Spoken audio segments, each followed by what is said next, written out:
Nós começamos hoje mais um Ciência e Fé com você, com uma pessoa super especial, um grande amigo. Vou falar daqui a pouquinho dele, então espere e aguarde até daqui a um pouquinho com Ciência e Fé.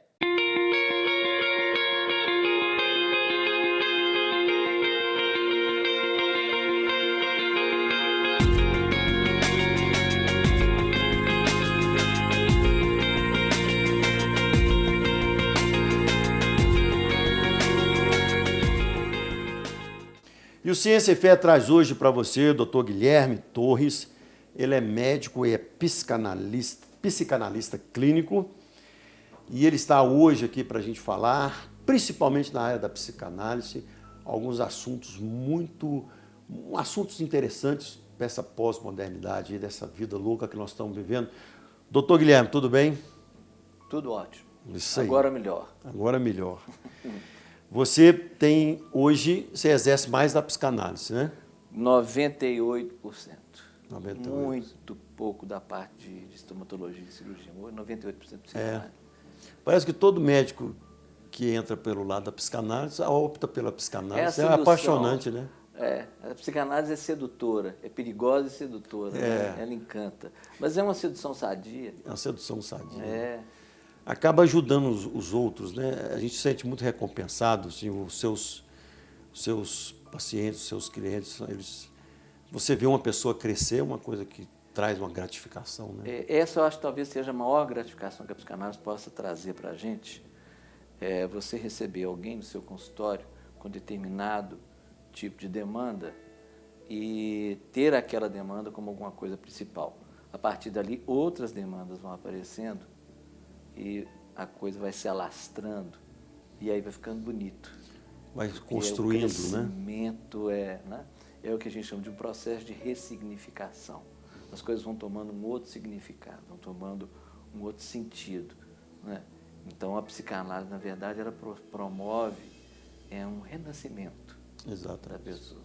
A gente sente isso também, apesar que eu faço psicanálise também. Ele é um dos meus professores, né? Mas a gente sente isso também como pastor, né? A gente pega uma pessoa, vai acompanhando. Claro. Por exemplo, um jovem que estava mexendo com droga, aí ele vem para a igreja, ele converte, faz um processo de purificação, fica cheio do Espírito Santo, reata com o pai, reata com a mãe, reata com os primos, reata com a família. Logo ele já está abrindo uma célula para a família. De problema ele já passa a ser conselheiro dos primos. É muito gratificante. É muito bom isso, né? Mas a gente está hoje existe nessa pós-modernidade que nós vivemos hoje, Guilherme, o homem vive muito infeliz, né? Muito. Extremamente infeliz.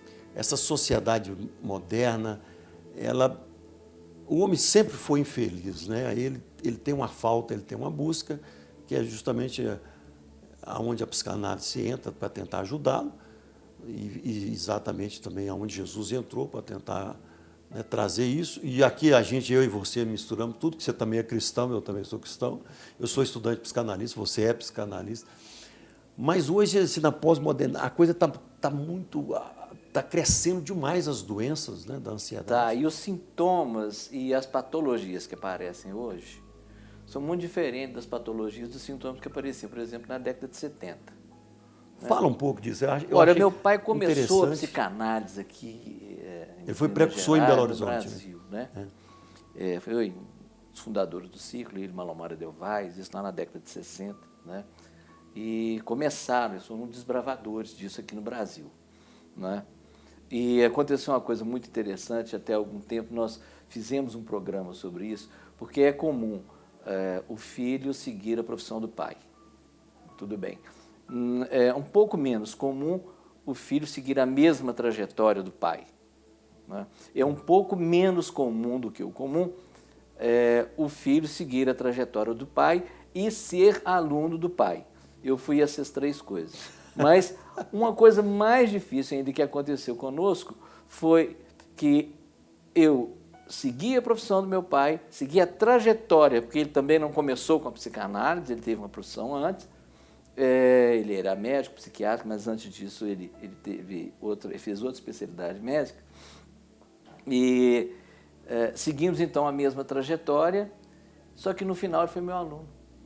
Porque então eu segui a trajetória dele, segui a mesma profissão dele, fui aluno dele e depois ele foi meu aluno. Nós dividimos a sala de aula. Ele dava o primeiro horário, eu dava o segundo.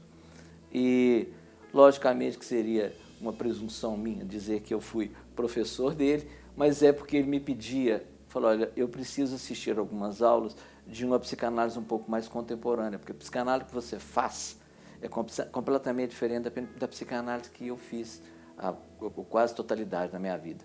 Papai morreu há 2 anos e meio ou menos, né, e exerceu psicanálise mais de 50 anos. Então, ele viu essas modificações acontecerem e essa tristeza que você está falando, essa infelicidade que você está falando, e brotando, mas sendo causado por motivos diferentes, né?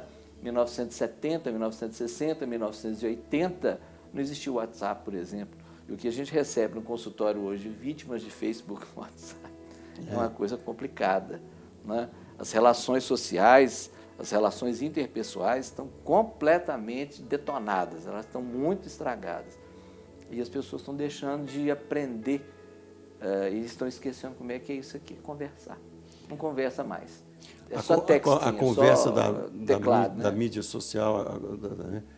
Ela era uma conversa superficial, quer dizer, era uma conversa eletrônica, superficial, né? Da web, não aprofunda nada, isso acaba... E se mostra, mostra só o que se quer, né? Tem algum tempo atrás um indivíduo que fizeram uma experiência com isso e criaram um milionário muito famoso, aí, etc.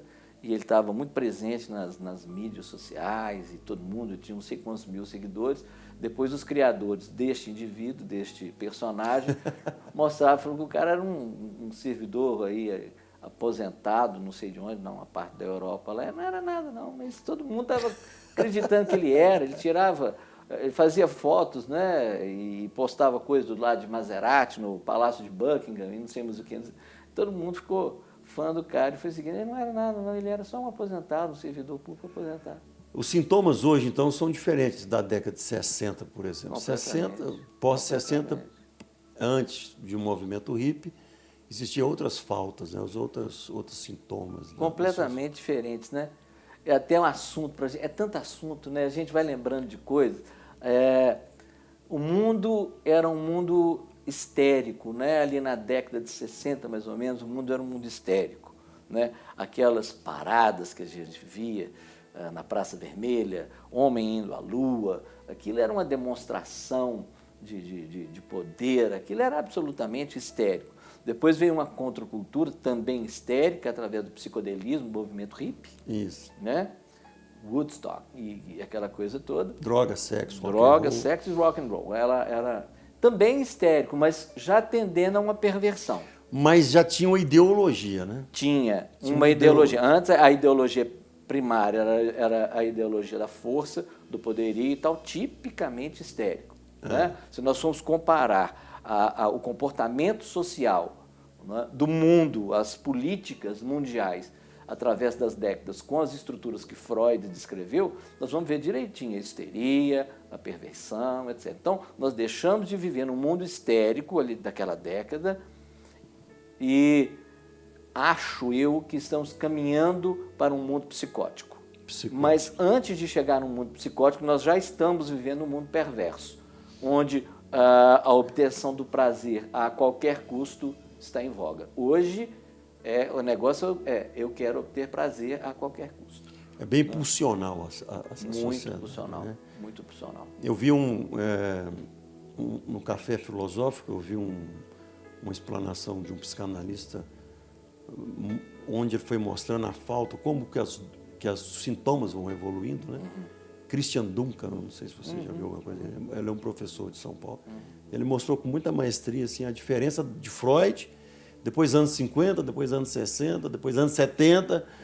Quer dizer, até 80 e poucos a gente eu participei, eu sou pós-movimento hippie, mas ainda peguei muito das ideologias. Eu estudei marxismo, eu quis ser um revolucionário e tal. E hoje não tem mais isso, né? Não tem utopia, né? Os meninos hoje não têm utopia. Não tem utopia. Se você perguntar para um jovem hoje de 20 e poucos anos o que você quer da vida, meu consultório está cheio disso. Os meninos não têm utopia. Utopia no sentido de uma ideologia a seguir, né? Eles não têm essa utopia. A gente sabia, eu, por exemplo, a gente tinha essa coisa, né? A gente lutava contra a ditadura militar, contra a repressão. Ou né? ia para o psicodelismo, né? Ou ia para o outro lado. Mas era sempre uma coisa reativa, né? Uma reação àquilo que existia, mas tinha uma utopia, seja pelo lado do bem ou pelo lado da marginalidade, acabava existindo uma utopia. Mas hoje os meninos perderam muito isso. A gente vai falar isso no próximo bloco. Tá vendo como é rápido? É assim mesmo. Quando é boa, Daqui um pouquinho nós vamos falar hoje da adolescência, hoje da sociedade de hoje, com o Dr. Guilherme. Fica aí conosco no Ciência e Fé.